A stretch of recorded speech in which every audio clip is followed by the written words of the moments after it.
Sup guys, um, today I'll be going over why aim trainers are not the most effective practice.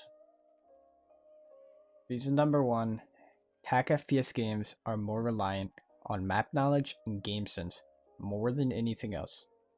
You cannot learn map knowledge playing Kovacs or AimLab.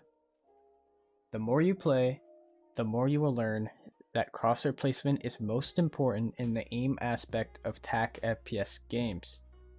Game sense and map knowledge correlate with your crosshair placement. By having good crosshair placement, it maximizes your efficiency of getting kills without having to move your mouse much. Aim trainers should not be used to replicate in-game scenarios. It should be used to strengthen the general makeup of your aim skills, such as smoothness, speed, target switching, microcorrections, and on. Aim isn't a huge mechanic in Valorant. That doesn't mean it isn't important, but it is the least thing you should worry about in terms of your general improvement.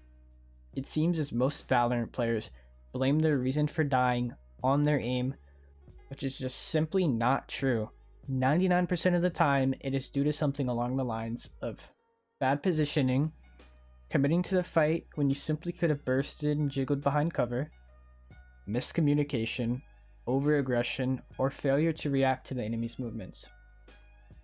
In order to effectively pinpoint the problem you had, you need to realize that you missing bullets isn't the culprit for your death. What I would recommend you doing to improve your aim is playing death matches while focusing on first shot accuracy, bursting, crosshair placement. Now, when deathmatching to improve your crosshair placement, it's important to keep crosshair at head height level at all times. Make sure it's a good width from the wall, like learn the common angles that people wide swing and angles that people jiggle peek. This is only a general guide of why aim trainers are not the most effective way of improving aim. That does not mean that they are not effective at all. Matter of fact, I actually use them myself. Now let's get into what you can do to improve your aim outside of the death matches. I would recommend using a sensitivity within the range of 40 to 66 centimeters, as it isn't extremely fast and you can still be accurate and consistent without spazzing out. Now you may say to yourself, but Koopa, 30 centimeters is more comfortable for me. Well, it's not. You can turn fast and hit cool flick shots, but the faster sensitivity is, the greater the margin of error it is. The greater the margin of error, the less consistent you are, which is why many pros use sensitivities in that range.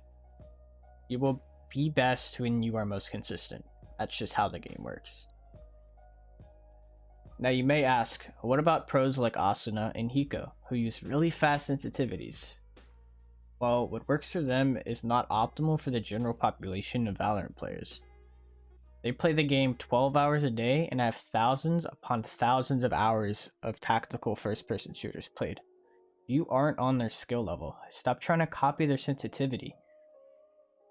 Lastly, if you're going to use an aim trainer, I would recommend working on your smoothness, speed, using things like static dots to work on your flick shots, tracking for your general mouse control, and on. Do not use it to replicate in-game scenarios. That's not the proper way of using it. To wrap this video up, use what is best for you at the end of the day. This is just a guideline on what I use to get better and what I, along with many professional players, think. Good luck in your journey.